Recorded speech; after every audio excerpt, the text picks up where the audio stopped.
যাদের নামাজ পড়ার সময় দুনিয়াবি চিন্তা মনে আসে বা নামাজে অমনোযোগী তৈরি হয়, তারা ভিডিওটি শেষ পর্যন্ত দেখার অনুরোধ রইল। হযরত আলী রাদিয়াল্লাহু তাআলা আনহুর কাছে একজন ব্যক্তি এসেছে। তখন লোকটা বলল, হুজুর, আমার নামাজে মন বসে না। নামাজে দাঁড়ালে আমার দুনিয়াবি নানা চিন্তা আসে। হুজুর, আমার এই নামাজ কি আল্লাহ তাআলা কবুল করবেন? তখন হযরত আলী রাদিয়াল্লাহু তাআলা আনহা বলেছেন, না, তোমার নামাজ কবুল হবে না।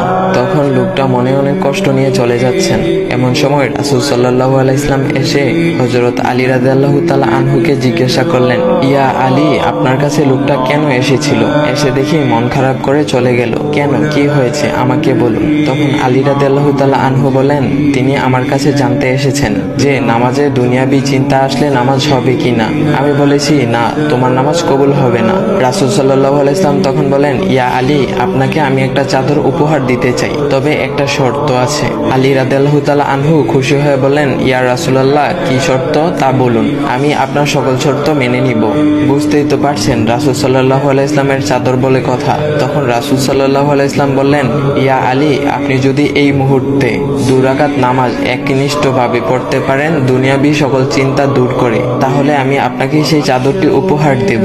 আলী রাদিয়াল্লাহু তাআলা আনহু বলেন, এটা তো সাধারণ ব্যাপার। আলী রাদিয়াল্লাহু তাআলা আনহু তখন নামাজে দাঁড়িয়ে গেলেন আর তিনি নামাজ পড়তে শুরু করলেন। এমন সময় তার মনের মধ্যে শুধু ভাবনা চিন্তা আসতে শুরু করলো, আচ্ছা, আমাকে যে রাসূল সাল্লাল্লাহু আলাইহি ওয়াসাল্লাম যে চাদরটা দিবেন সেটা কি ফাতিমার চাদর নাকি রাসূল সাল্লাল্লাহু আলাইহি ওয়াসাল্লামের? আচ্ছা, চাদরখানা দেখতে কেমন হবে?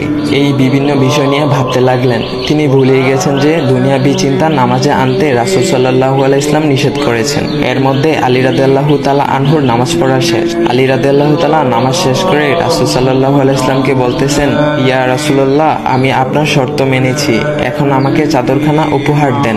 রাসূল সাল্লাল্লাহু আলাইহি ওয়াসাল্লাম বলেন, ইয়া আলী, আপনি কি একনিষ্ঠভাবে দুনিয়াবি চিন্তা মুক্ত ছাড়া 2 রাকাত নামাজ পড়েছেন? তখন আলী রাদিয়াল্লাহু তাআলা আনহা মুচকি হেসে বললেন, না ইয়া রাসূলুল্লাহ, আমি আপনার চাদর নিয়ে অনেক কিছুই ভেবেছি। তখন রাসূল সাল্লাল্লাহু আলাইহি ওয়াসাল্লাম বলেন, ইয়া আলী, নামাজ তোমারও হয়েছে, আর তুমি যাকে নামাজ হবে না বলে ফতোয়া দিয়েছো